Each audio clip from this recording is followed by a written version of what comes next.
அதிகாரத்தை எங்க விமர்சிச்சாங்க? அரசியல் விமர்சகர் சொல்லுங்க. இப்ப ரவீந்திர துரைசாமி என்கின்ற ஒரு தற்கூரித்தனமான வாடகை வியாபாரி ஒருத்தர் இருக்காரு. இப்ப நான் ஏன் அந்த வார்த்தையை சொல்றேன் அப்படின்னா, வார்த்தை ஏன் அப்படி சொல்றேன் அப்படின்னா, எங்களுடைய எதிராளிகள் தான் தீர்மானிக்கிறாங்க நாங்கள் என்ன ஆயுதத்தை கையில் எடுக்க வேண்டும் என்று. நீங்க மரியாதையாக பேசினா நாங்க மரியாதையா பேசுவோம். நீங்க தரம் தாழ்ந்து பொய்யான அவதூறுகளை பேசுகின்ற பொழுது உங்களுடைய முகத்திரையை கிழிக்க வேண்டிய கடமை எங்களுக்கு இருக்குல்ல. அவர் சரத்குமார் முதலமைச்சர் ஆவார்லாம் பேசியிருக்கிறார். இப்ப சரத்குமார் அவர்களுடைய நிலைமை என்ன? ஐயா, ரஜினிகாந்த் அவர்கள் தமிழ்நாட்டின் முதலமைச்சர் ஆவாரு, தமிழ்நாட்டின் மிகப்பெரிய ஒரு ஆளுமை மிக்க தலைவராக ரஜினிகாந்த் அவர்கள் இருப்பார்னு சொல்லி பேசினவர் தான் இந்த ரவீந்திர துரைசாமி. இப்ப ஐயா ரஜினிகாந்த் அவருடைய நிலைமை என்ன? ஆட்சி அமைத்தால் அனைத்து பெண்களுக்கு மாதம் 1000 ரூபாய் கொடுக்கப்படும் என்று தேர்தல் வாக்குறுதியில சொல்லியிருக்கிறாங்க. எதற்கு பொய்களை சொல்லி ஓட்டு பிச்சை எடுக்கணும்? நம்பி ஓட்டு போட்டாங்களா மக்கள்? அப்ப ஆட்சி அதிகாரத்துக்கு வந்த பிறகு நீங்க எல்லாருக்கும் 1000 ரூபாய் கொடுக்க வேண்டியதானே? அஜித் சார் ரசிகர் ஒருத்தர் அந்த வழியா போறாரு, நேரா இறங்கி வந்துட்டு ஒரே ஒரு வார்த்தை தான் சொன்னாரு, நான் தீவிர தல ரசிகர், ஆனா நான் தளபதியின் தோழன், எங்க வீட்டுல 5 ஓட்டு இருக்கு, 5 ஓட்டுமே தளபதிக்கு தான் சார் அப்படின்னு ஒரு அஜித் ரசிகர் சொல்றாரு. சென்னை தத்தளித்து கொண்டிருந்தது பெரும் வெள்ளத்தில். அப்ப எந்த எம்எல்ஏவும் மக்களை சந்திக்க வரல, எந்த நாடாளுமன்ற உறுப்பினரும் மக்களை சந்திக்க வரல, எந்த அமைச்சரும் வரல. வாக்காளர் சிறப்பு முகாம் நடக்கின்ற பொழுது ஏன் எம்எல்ஏ வரீங்க, ஏன் மினிஸ்டர் வரீங்க, ஏன் நாடாளுமன்ற உறுப்பினர்லாம் ஏன் வரீங்க? குருவாஞ்சேரியில ஃபிளாட் வாங்கினா அடுத்த குருவாஞ்சேரியில பிளாட் இலவசம். நம்ம ஐஃபி ஹவுசிங் அண்ட் ப்ராப்பர்ட்டிஸ் ஸ்பைக் அப்ஸ் குருவாஞ்சேரியில லிமிடெட் பீரியட் ஆஃபர் மிஸ் பண்ணிடாதீங்க மக்களே. தாவேகா அதிமுகவோட கூட்டணியா அப்படிங்கிறது மாநாட்டுக்கு பிறகு இது ஒருவேளை நீங்க அதிமுகவையும் திமுக விமர்சிச்ச மாதிரி ஸ்ட்ராங்கா விமர்சனம் வச்சிருந்தா இந்த கேள்வியே வந்திருக்காதுன்னு தோணுது. எங்க தலைவர் தலைமையில் தான் கூட்டணி உருவாக்கப்படும். எங்க தலைவர் தளபதி அவர்கள் தான் தமிழ்நாட்டில் முதலமைச்சராக வர வேண்டும் என்று எல்லாரும் போராடிக்கிட்டு இருக்கோம், உழைத்து கொண்டிருக்கோம், பேசி கொண்டிருக்கோம். அப்படி இருக்கின்ற பொழுது அரசியல் விமர்சகர்கள் என்ற போர்வையில் இருக்கின்ற சில வாடக வாய்கள் தொடர்ந்து சமூக வலைதளத்தில் அதிமுகவோடு இவங்க கூட்டணி வைக்கிறாங்க, அதிமுக வெற்றி கழகத்திற்கு இத்தனை சீட்டு கொடுக்குறாங்க அப்படின்று தொடர்ந்து பொய்யான ஒரு பரப்புரையை செய்துக்கிட்டே இருக்கிறாங்க. அப்போ அதை விளக்க வேண்டிய கடமை எங்கள் கட்சிக்கு இருக்குது, எங்கள் தலைமைக்கு இருக்குது. அந்த அடிப்படையில் எங்கள் பொதுச் செயலாளர் அவர்கள் அறிக்கை வாயிலாக சொல்லியிருக்கிறாங்க. இது கூட்டணி பேசக்கூடிய காலகட்டமும் கிடையாது, கூட்டணி குறித்து நாங்கள் பேசவும் இல்லை. சிங்கிள் மெஜாரிட்டியில் வெற்றியை பெறக்கூடிய வியூகங்களை நாங்கள் அமைத்துக்கிட்டு இருக்கோம் தமிழ்நாட்டு மக்களை நம்பி அப்படின்ற அடிப்படையில் எங்கள் பொதுச் செயலாளர் அவர்கள் சொல்லியிருக்கிறாங்க. அதுதான் உண்மையும் கூட. ஆனால் சிலரிடம் பணத்தை பெற்றுக்கொண்டு, அதான் வாடகை வாய்கள், இங்கே காசு கொடுத்தா அவங்களுக்கு ஆதரவாக பேசுறது, இங்கே காசு கொடுத்தா இவங்களுக்கு ஆதரவாக பேசக்கூடிய ஒரு சூழல் இருக்குது.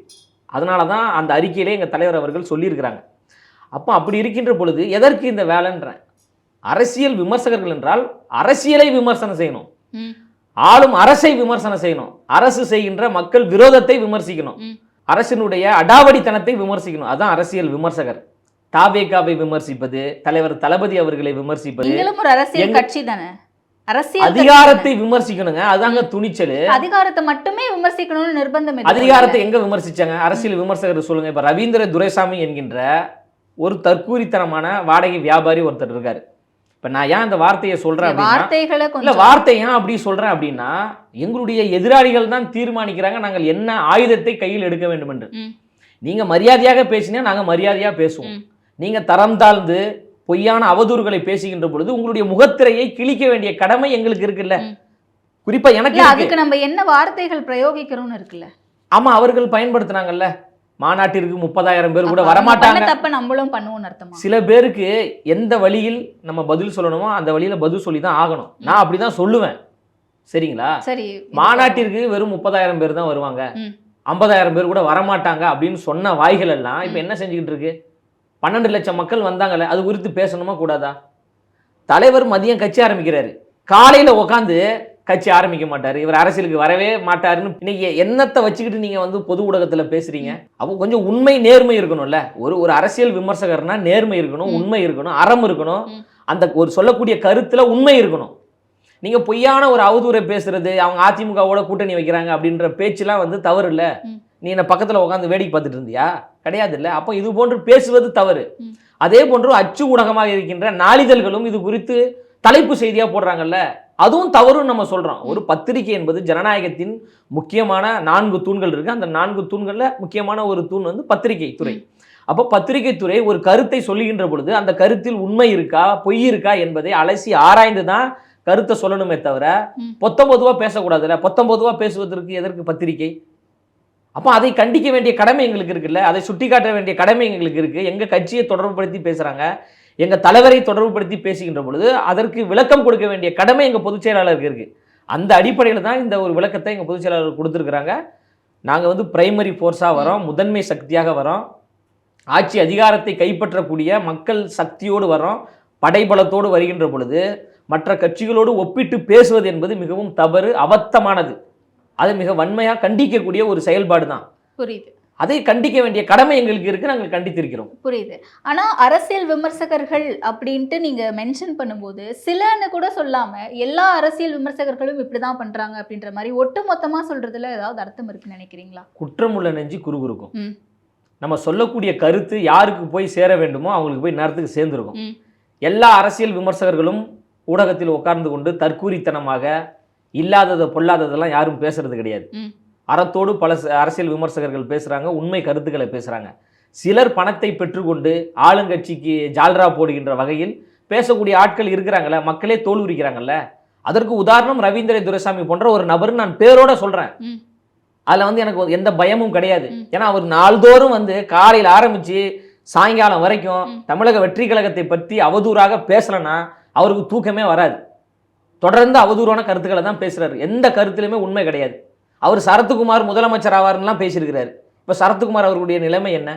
ஐயா ரஜினிகாந்த் அவர்கள் தமிழ்நாட்டின் முதலமைச்சர் ஆவார், தமிழ்நாட்டின் மிகப்பெரிய ஒரு ஆளுமை மிக்க தலைவராக ரஜினிகாந்த் அவர்கள் இருப்பார்னு சொல்லி பேசினவர் தான் இந்த ரவீந்திர துரைசாமி.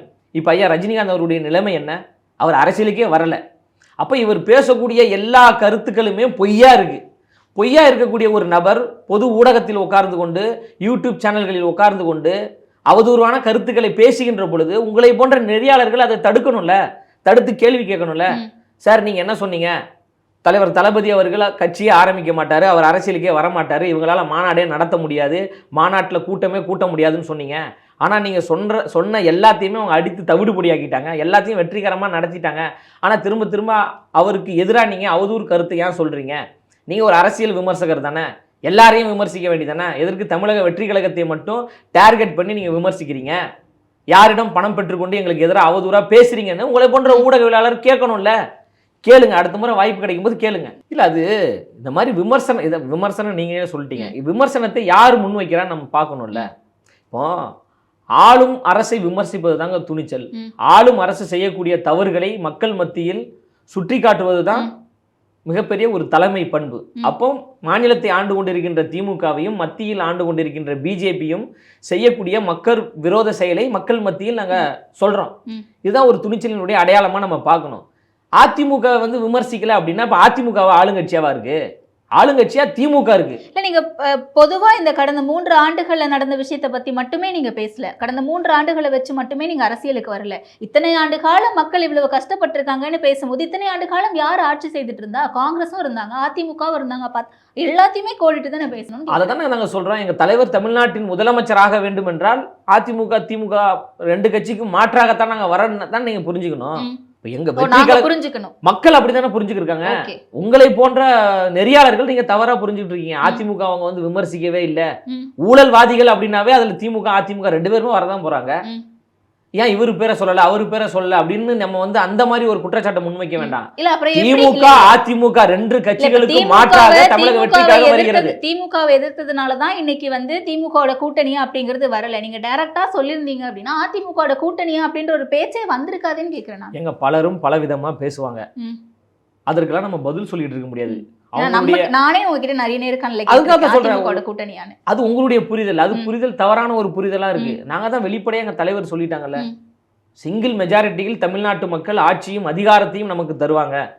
நம்மளை நம்பி வரக்கூடியவர்களுக்கு ஆட்சியிலும் பங்கு அதிகாரத்திலும் பங்கு நம்ம சொல்றோம். இப்ப அதிமுக எங்க தலைமை ஏற்று வருவாங்களா?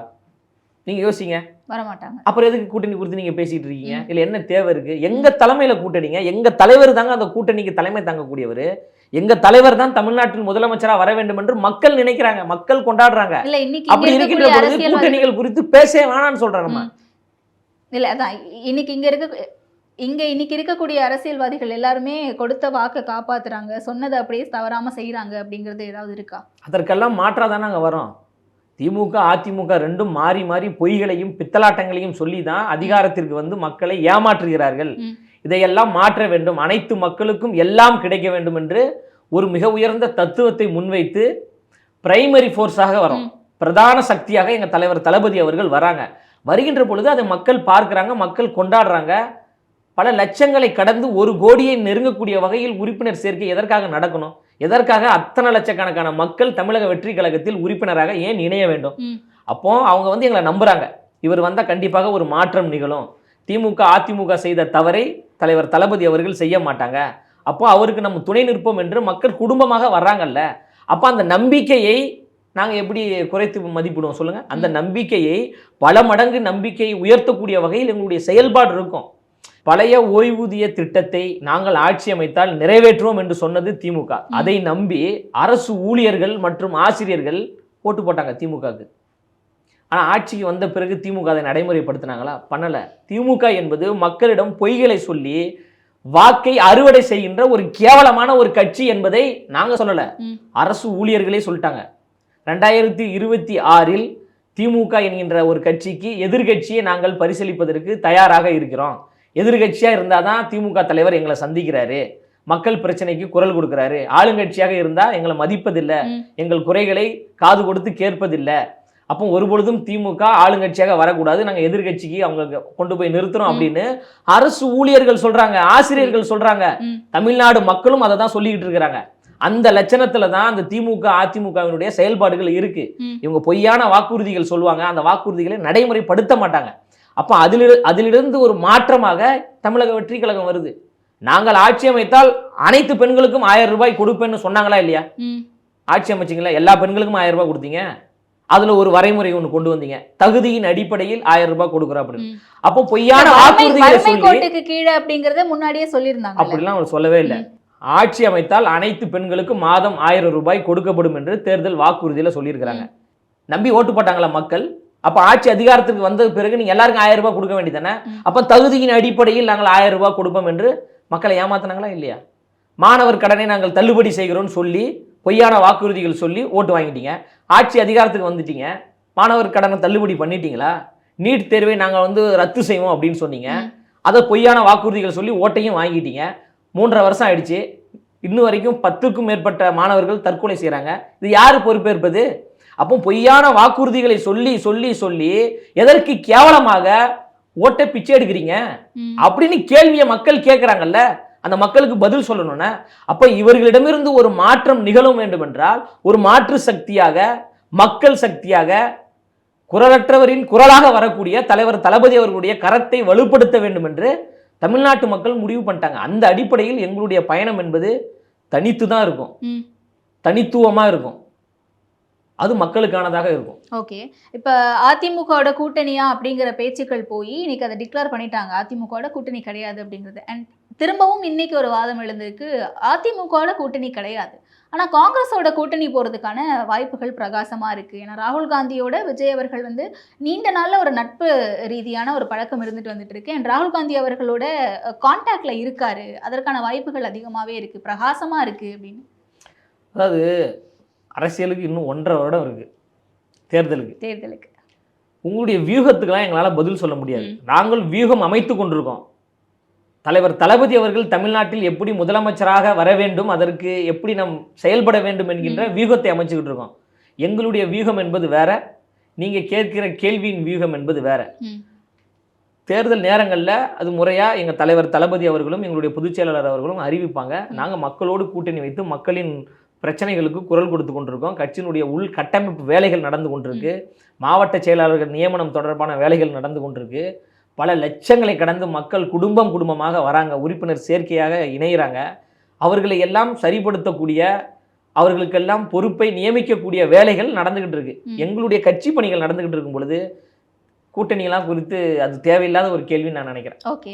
அண்ட் இன்னொன்று, விஜய் அவர்கள் இன்னும் வந்து மக்கள்கிட்ட போய் எளிமையாக சேரணும் அப்படிங்கிறது அதிகமாக நிறைய இடங்கள் வந்து பேசப்படுது. குறிப்பாக திருமாவளவன் அவர்களாக இருக்கட்டும், இல்லை சீமான் அவர்களாக இருக்கட்டும், ஏன் ஸ்டாலின் அவர்கள், கமல்ஹாசன் அவர்கள் கூட கிராம சபைகள் மூலமாகவும் மக்கள் போராட்டங்கள் மூலமாகவும் களத்தில் போய் மக்களோட நின்றுருக்காங்க. விஜய் அவர்கள் இந்த களப்பணியை எப்போ தொடங்குவார்? அப்படி தொடங்கினாதான் மக்கள்கிட்ட இன்னும் ஈஸியாக ரீச் ஆக முடியும். அதையே அவர் பண்ண முடியல, அப்புறம் எப்படி அரசியலில் முதலமைச்சராக வரணும்னு மட்டும் ஆசைப்படுறாரு அப்படின்ற கேள்வி இருக்குல்ல. சொன்னவர்கள் எல்லாம் அரசியல் கட்சியினுடைய தலைவர்கள்.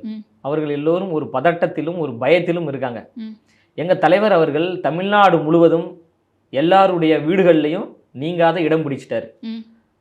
கடந்த பேட்டியில கூட நான் சொன்னேன், ஒவ்வொரு வீட்டில் இருக்கின்ற ரேஷன் கார்டில் தான் எங்க தலைவர் தளபதியினுடைய பேர் இல்லையே தவிர மற்றபடி அவங்க வீட்டில் இருக்கக்கூடிய எல்லா மக்களின் உள்ளத்தில் எங்க தளபதி அவர்கள் நீங்காத இடம் பிடிச்சிருக்கிறாரு. அது போதும்னு நினைக்கிறீங்களா? உதாரணத்துக்கு சொல்றேன், சனிக்கிழமையும் ஞாயிற்றுக்கிழமையும் வாக்காளர் சிறப்பு முகாம் நடத்தப்பட்டது.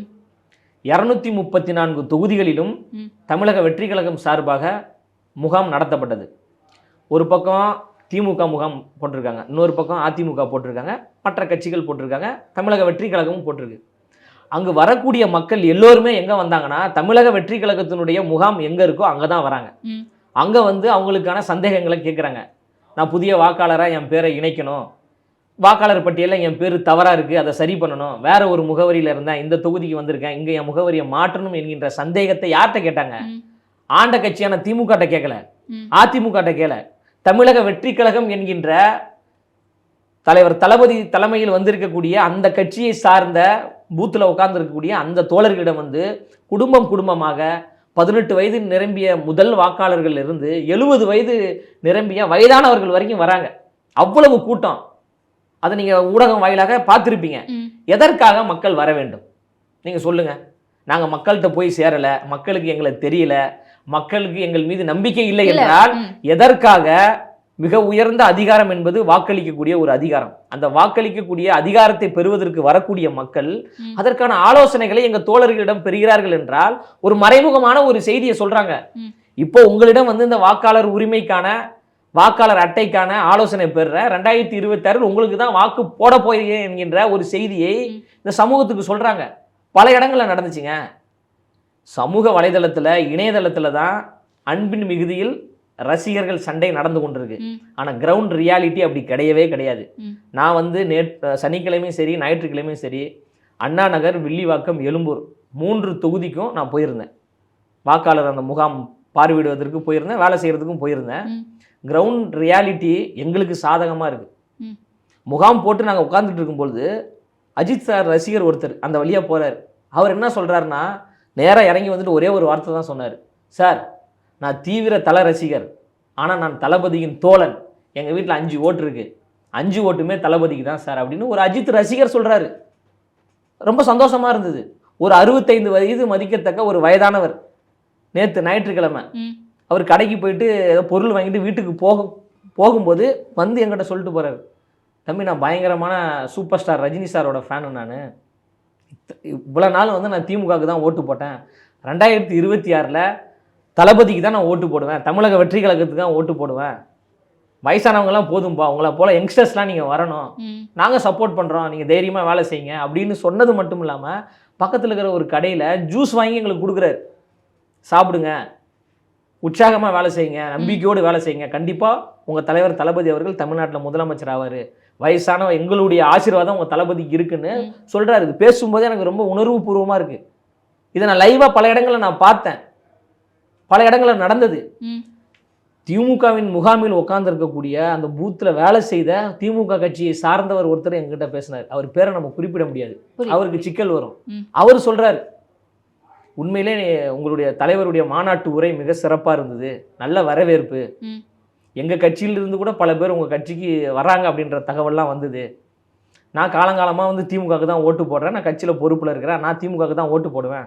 ஆனால் எங்கள் வீட்டில் எனக்கு 2 பசங்க இருக்கிறாங்க, என் மனைவி, 3 பேருமே வந்து நான் தமிழக வெற்றி கழகத்துக்கு தான் ஓட்டு போடுவேன், நீ இது வரைக்கும் திமுக ஓட்டு போட்டது போதும், வெற்றி கழகத்துக்கு ஓட்டு போடுன்னு என்ன பிரெயின் வாஷ் பண்ணுறாங்க தம்பி. அந்த அளவுக்கு நீங்கள் மிக சிறப்பாக பணியாற்றுறீங்க, உங்கள் தலைவர் வந்து எல்லா குடும்பத்துக்கும் போய் சேர்ந்துட்டாரு, எங்களுக்கே பயமாக இருக்குது 2026 நாங்கள் எப்படி உங்களை எதிர்கொள்ள போகிறோம் அப்படின்னு ஒரு திமுக கட்சியை சார்ந்த பூத்தில் உட்காரக்கூடிய ஒரு நிர்வாகி சொல்கிறாரு. இப்போ இதெல்லாம் எதை வெளிப்படுத்துது? நாங்கள் வந்து நம்ம மக்களிடமிருந்து அந்நியப்பட்டிருந்தா இது நடக்குமா? மக்கள்கிட்ட தமிழக வெற்றி கழகமா போய் சேர்றதுக்கும் விஜய் அவர்கள் களத்துல இறங்கி மக்களோட பயணிக்கிறதுக்கும் வித்தியாசம் இருக்குல்ல. திருமாவளவன் இது வந்து உதாரணங்க. இப்போ திருமாவளவன் நான் அவர்கள் சொன்னேன்ல, கூட தான், இல்ல நான் சொல்லி முடிச்சிடறேன். திருமாவளவன் அவர்கள் கூட தான் களத்துல இறங்கி மக்களோட பயணிக்கிறாரு. அதன் மூலமா மக்கள்கிட்ட இன்னும் ஈஸியா ரீச் ஆக முடியுது. அப்ப திருமாவளவன் இல்ல. பயணிக்காம விட்டா விசிகான்ற கட்சி யாருக்கும் தெரியாம இல்ல போயிடும் அப்படி நம்மளால சொல்ல இல்ல முடியும். இல்ல அந்த பார்வை என்பது ஒரு தவறானது. ம். இப்போ அந்த 3 பேர் தான் நான் உங்களுக்கு சொன்னேன். ஒரு அஜித் ரசிகருடைய ஒரு ஃபேன் வந்து ஒருத்தர் பேசினாங்க, ரஜினி சார் ரசிகர் ஒருத்தர் ஃபேன் வந்து பேசினாங்க, திமுக கட்சியை சார்ந்த ஒரு ஃபேன் வந்து பேசினாங்க. அவங்க 3 பேருமே என்ன சொன்னாங்கன்னா, தமிழக வெற்றி கழகத்துக்கு நாங்கள் ஓட்டு போட போகிறோம். அப்போ தமிழக வெற்றி கழகம் என்கின்ற ஒரு கட்சி வெகுஜன மக்கள் மத்தியில் போய் சேர்ந்துருச்சு. எங்களுடைய கொள்கைகளும் போய் சேர்ந்துருச்சு. நாங்கள் திமுக அதிமுகவிற்கு மாற்றாக ஒரு பிரைமரி ஃபோர்ஸாக வரோம், ஆல்டர்னேட்டாக நாங்கள் வரலை, மாற்றத்தை உருவாக்கக்கூடிய முதன்மை சக்தியாக வரோம் அப்படின்றது மக்களுக்கே தெரிஞ்சிடுது. அவங்களே சொல்றாங்களா, உங்க தலைவர் தளபதி அவர்கள் தமிழ்நாட்டின் முதலமைச்சராக வருவார்னு வெகுஜன மக்கள் சொல்கின்ற பொழுது அவங்களுக்கு தெரியுதுல்ல, ஒரு மாற்றத்தை உருவாக்குவதற்கு தான் இவங்க வராங்க அப்படின்னு தெரியுதுல்ல. அதை வந்து நான் கூட உங்களுக்கு நான் கட்சியை சார்ந்தவர் தான் இருக்கிறதுனால இட்டு கட்டி கூட பேசலாம் அப்படின்னு நீங்கள் நினைக்கலாம். அடுத்த வாரமும் வாக்காளர் சிறப்பு முகாம் நடக்குது. சனிக்கிழமை ஞாயிற்றுக்கிழமை நடக்கும். வாய்ப்பு இருந்தால் உங்கள் சேனல் சார்பாக வாங்க, மக்களுடைய கருத்துக்களை கேளுங்க. மக்கள் சொல்கிறாங்களே, அதுவும் குறிப்பாக பார்த்தீங்கன்னா தாய்மார்களுடைய ஆதரவு, பெண்களுடைய ஆதரவு தலைவர் தளபதி அவர்களுக்கு இருக்கு.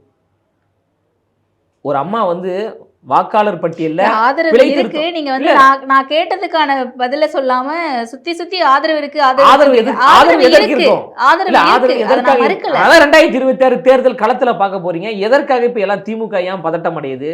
மற்ற கட்சிகள் எதற்காக பதட்டம் அடைகிறாங்க? எதற்கு எதிராக எங்களுக்கு எதிராக பேசிட்டு இருக்காங்க? எங்களால் வந்து ஏதாவது ஊழல் நடந்ததா? நாங்க ஏதாவது மக்களுடைய வரி பணத்தை கொள்ளையடிச்சோமா? நாங்கள் வந்து மக்களுக்கு எதிரான ஒரு ஆட்சியை நடத்திக்கிட்டு இருக்கோமா? எங்களால் சாதி சண்டை நடந்ததா? எங்களால் மதச்சண்டை நடக்குதா? நாங்கள் பிளவுவாத அரசியலை முன்னெடுக்கிறோமா? நாங்கள் திராவிட மாடல் என்ற போர்வையில் கொள்ளையடித்து கொண்டிருக்கோமா? நாங்கள் குடும்ப அரசியல் செய்துட்டு இருக்கோமா? நாங்கள் மன்னராட்சி அணுகுமுறை கொண்ட அரசியல் செய்கிறோமா? நாங்கள் சர்வதிகார அரசியலை செய்து கொண்டிருக்கோமா? நாங்கள் பாசிச அரசியலை செய்து கொண்டிருக்கோமா? செய்கிறதெல்லாம் யாரு? திமுக. அப்போ திமுக கூட்டணியில் இருக்கின்ற கட்சிகள் திமுகவை எதிர்த்து பேசுவாங்களா? பேச மாட்டாங்க. அப்போ பிரைமரி ஃபோர்ஸாக வரக்கூடிய மக்களின் சக்தியாக வரக்கூடிய எங்களை பார்த்து விமர்சிக்கிறாங்க. அது எல்லாம் எங்களுக்கு பாசிட்டிவாக தானே மாறுது. நான் கிரவுண்ட் ரியாலிட்டியை வெளிப்படையாக சொல்லிட்டேன். பல மாற்று கட்சியை சார்ந்தவர்கள் கூட 2026 தமிழக வெற்றி கழகத்துக்கு தாங்க நாங்கள் ஓட்டு போட போகிறோம். தலைவர்கள் ஒற்றுமையாக இருப்பாங்க.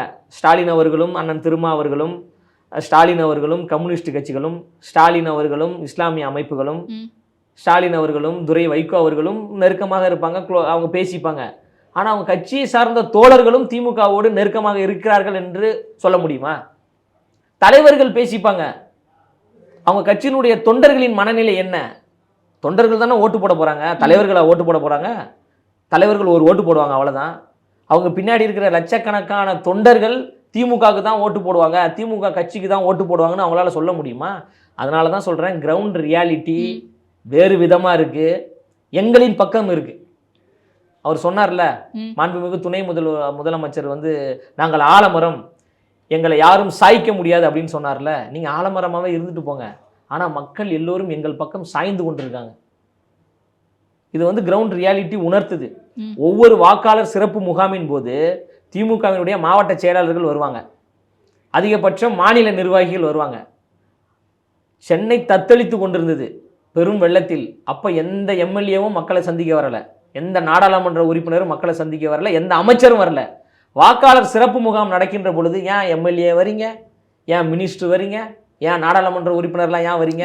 அப்போ ஒரு பதட்டத்தை ஏற்படுத்துதா? நான் நேற்று 3 தொகுதிக்கு போனாங்க, 3 தொகுதியினுடைய எம்எல்ஏ வந்தாங்க. இல்ல நான் வெள்ளம் பீரியட்ல சொல்றேன். அந்த வெள்ளம் காலகட்டத்துல வந்து மனசாட்சியோட பேசணும் மேடம், மனசாட்சியோட பேசணும். எம்எல்ஏக்கள் அங்க இருந்தாங்க, துணை முதலமைச்சர் போயிருக்காரு, கொளத்தூர் துணை முதலமைச்சர். இந்த வெள்ளத்தை சொல்லுங்க, கடந்த ஆண்டு நடந்த வெள்ளத்தை சொல்றேன். மிகப்பெரிய சென்னையை தத்தளித்தது, மிகப்பெரிய ஒரு அதிருப்தி மக்கள் மத்தியிலே ஏற்பட்டது. ஆளுங்கட்சியை சார்ந்த பல எம்எல்ஏக்கள் வரல, கவுன்சிலர்ஸ் வரல, மக்கள் எல்லாரும் சாப்பாட்டிற்கே வழி இல்லாத ஒரு திண்டாட்டம் ஏற்பட்டது.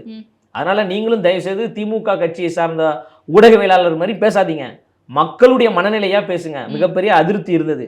அப்பெல்லாம் வராத இந்த ஆளுமை மிக்கவர்கள், அதிகாரத்தில் இருப்பவர்கள் வாக்காளர் சிறப்பு முகாமிற்கு தேடி தேடி வராங்க. ஒவ்வொரு வாக்குச்சாவடிகளுக்கும் 1 முறைக்கு 2 முறை திரும்ப திரும்ப வராங்க. அப்படின்னா பதட்டத்தை நாங்கள் ஏற்படுத்தியிருக்கிறோம். ஸோ அகெயின் திரும்பவும் கூட்டணி பற்றி பேசும்போது சிங்கிள் மெஜாரிட்டியில் வெற்றி பெறுவோம் அப்படி நம்மளை நம்பி வருவாங்கல்ல கூட்டணிக்கு அப்படின்னு சொல்லும்போது எந்தெந்த கட்சிகள் வருவாங்கன்னு நினைக்கிறீங்கன்னா ஆல்ரெடி நீங்கள் சொன்ன மாதிரி தான் அதிமுகவோட கூட்டணி அப்படின்ற பேச்சுவார்த்தை இருந்தபோது அவங்களுடைய தலைமையை ஏற்று நாங்கள் போக முடியாது. ஏன்னா நாங்கள் எங்களுடைய தலைவரை தான் வந்து முதலமைச்சர் கேண்டிடேட்டாக வைக்கணும் பார்க்குறோம் அப்படின்னும் போது உங்களுடைய தலைவரை முதலமைச்சர் கேண்டிடேட்டாக ஏற்று யார் வருவாங்கன்னு நினைக்கிறீங்க கூட்டணிக்கு? வருவாங்க, இன்னும் 1 வருடம் இருக்குல்ல, இன்னும் 18 மாதங்கள் இருக்கு. அரசியலில் பல மாற்றங்கள் நடக்கும். அரசியல் என்பதே வந்து ஒரு விசித்திரமாக தான் இருக்கும். அப்படின்ற போது காத்திருந்தா தாங்க எல்லாமே பார்க்க முடியும். வரதுக்கான வாய்ப்புகள் இருக்கானா? ஏன் வாய்ப்பு இல்லைன்னு நீங்க நினைக்கிறீங்க? இல்லை நான் கேட்குறேன், எனக்கு தெரியல, நான் உங்களை கேட்குறேன். நீங்க ஏன் வாய்ப்பு இல்லைன்னு நினைக்கிறீங்கன்னு நான் கேட்குறேன். இல்லைன்னா வாய்ப்பு இருக்குங்க. அதனால தான் எங்க தலைவர் சொல்லியிருக்கிறாரு, நம்மளை நேசித்து வருவாங்க, நம்ம கூட பயணிப்பாங்க, அவர்களையும் அரவணைக்க வேண்டிய கடமை நமக்கு இருக்கு அப்படின்னு தலைவர் சும்மா சொல்லலை. வருவதற்கு பலர் தயாராக இருக்கிறாங்க. அதனால எங்க தலைவர் அவர்கள் சொல்லியிருக்கிறாங்க. அந்த இதெல்லாம் வந்து காலப்போக்கில் உங்களுக்கு தெரியாதானே வரப்போகுது. ஓகே, சோ பட் வராங்களோ இல்லையோ அதை விட்டுட்டு வராங்களோ இல்லையோ வராங்க, அதுதான் வராங்களா இல்லையா அப்படிங்கறது நம்ம இப்பவே பேசுறது இமேச்சரா இருக்கும்னு சொன்னீங்க. ஸோ அதுக்கேற்ற மாதிரி அடுத்த கட்ட பணிகள் கட்சி சார்ந்து நீங்க தொடர்ந்து பண்ணிட்டே போயிட்டு இருப்பீங்களா? அதனுடைய ஒரு விஷயமா தான் இந்த வாக்காளர் பட்டியலில் பெயர் சேர்ப்பு, பெயர் நீக்கம் இது எல்லாமே நம்ம பார்த்தோம். இதை தாண்டி வேற என்னென்ன கட்டமைப்பு பணிகள் கட்சியை இன்னும் ஸ்ட்ராங்காக வைக்கிறதுக்காக நடந்துட்டு இருக்கு? கட்டமைப்பு வேலைகள் நடந்துகிட்டு இருக்கு. இப்போ மாவட்ட செயலாளர்கள் நியமிக்க போறாங்க, அதிகாரப்பூர்வமாக அறிவிக்க போறாங்க, தலைவர் அவர்கள் அறிவிப்பாங்க. அதற்கான அறிவிப்பை வந்து எங்களுடைய பொதுச் செயலாளர் அவர்கள் அறிவிக்க போறாங்க. பல இடங்கள்ல வந்து எங்க கட்சியை முடக்கக்கூடிய வேலைகள்ல திமுக அரசு செயல்பட்டு கொண்டிருக்கு. எதை வச்சு சொல்றீங்க? இப்போ மதுரையில் ஒரு இடத்துல 150 நாட்களுக்கு மேலாக எங்கள் கட்சியை சார்ந்த தோழர்கள் விலையில்லா விருந்தகம் என்கின்ற பெயரில் மக்களுக்கு சாப்பாடு போட்டுட்டு இருக்காங்க. மாநாட்டிற்கு முன்னாடி வரைக்கும் எந்த இடையூறுமே வரல. மாநாடு முடிந்த பிறகு எந்த முன் அறிவிப்புமே இல்லாமல் அவசரமாக அந்த விலையில்லா விருந்தகத்தை ஏன் அகற்றணும்? அங்கே சுற்றி இருக்கிற மக்கள் எல்லாருமே கம்ப்ளைண்ட் பண்ணாங்க, அதனால் நாங்கள் அகற்றணும் அப்படின்னு சொல்லிட்டாங்க. இவங்க என்ன நினச்சிட்டாங்கன்னா, இணையதளத்தில் வந்து நாங்கள் ரொம்ப ஸ்ட்ராங்காக இல்லையோ அப்படின்னு நினச்சிட்டாங்க போல. நாங்கள் மிக மிக ரொம்ப ஸ்ட்ராங்காக இருக்கிறோம். எங்கள் தோழர்கள் அங்கே சுற்றி இருக்கிற மக்கள்கிட்ட பேட்டி எடுத்து அந்த வீடியோவையும் நம்ம சமூக வலைதளத்தில் போட்டிருக்கோம். எந்த மக்களுமே எதிர்ப்பே தெரிவிக்கலை. இந்த உணவகம் இருக்கின்ற பொழுது வயிறார நாங்கள் சாப்பிட்டோம், ருசியார சாப்பிட்டோம், ரொம்ப எங்களுக்கு பயனுள்ளதாக இருந்துச்சு, எதற்காக இந்த அரசு இப்படி பண்ணணும் அப்படின்னு அரசை கண்டித்து மக்கள் பேசுகிறாங்க. பல இடங்கள்ல சொந்த நிலத்துல கொடிகம்பம் ஏற்ற முடியல, சொந்த இடத்துல பேனர் வைக்க முடியல. அப்போ இந்த அச்சமும் இந்த பதட்டமும் ஏன் வரணும்? இப்போ திமுக பார்த்தீங்கன்னா ரோடு முழுவதும் பேனர் வச்சுக்கிறாங்க, ரோடு முழுவதும் கொடி ஏற்றுறாங்க. சட்டம் என்பது அனைவருக்கும் சமமாக தானே இருக்கணும். அப்போ எங்களை முடக்கும் போதே உங்களுக்கு தெரியலையா? அவங்க என்ன நினச்சிட்டாங்கன்னா, அண்ணல் அம்பேத்கர் சொல்கிற மாதிரி தான் எங்களை வந்து ஒரு களிமண் மாதிரி நினச்சிக்கிட்டு இருக்காங்க போல. அதாவது காற்றாற்று வெள்ளத்தில் கரைந்து போவதற்கு நாங்கள் களிமண்கள் கிடையாது, அந்த காற்றாற்று வெள்ளத்தையே திசையை மாற்றக்கூடிய கரும்பாறை என்பதை திமுக உணரணும். நீங்கள் அதனால் வந்து எங்களை சாதாரணமாக கையாண்டுடலாம், இவங்க வந்து அவ்வளோ பெரிய ஆட்கள்லாம் கிடையாது அப்படின்லாம் நினைக்காதீங்க. எங்களுடைய ஒவ்வொரு செயல்பாடும், எங்களுடைய ஒவ்வொரு அடியும் திமுகவை அச்சுறுத்தி கொண்டிருக்கு, திமுகவுக்கு ஒரு பதட்டத்தை ஏற்படுத்தி கொண்டிருக்கு. அதை அவங்க வந்து ஒவ்வொரு இடத்துலையும் உலகிட்டே இருக்கிறாங்க, அதை வெளிப்படுத்திக்கிட்டே இருக்கிறாங்க. அப்படின்ற பொழுது 70 ஆண்டு காலம் பாரம்பரிய கொண்ட ஒரு கட்சி பயப்படுகிறது என்றால், நாங்கள் மிக தீவிரமான கட்டமைப்போடு பணி செய்து கொண்டிருக்கோம். அதற்கான கட்சி உள்கட்டமைப்பு வேலைகளும் நடந்து கொண்டிருக்கு. ஓகே, அப்போ கட்சியினுடைய பணிகள் மேலும் சிறக்க வாழ்த்துக்கள். தொடர்ந்து அடுத்த நேர்காணலில் பேசுவோம். நன்றி. நன்றி. குருவாஞ்சேரியில் ஃபிளாட் வாங்கினா அடுத்த குருவாஞ்சேரியில் பிளாட் இலவசம். நம்ம ஐஃபீம் ஹவுசிங் அண்ட் ப்ராப்பர்ட்டிஸ் ஸ்பைக் ஆஃபீஸ் குருவாஞ்சேரியில் லிமிடெட் பீரியட் ஆஃபர் மிஸ் பண்ணிடாதீங்க மக்களே.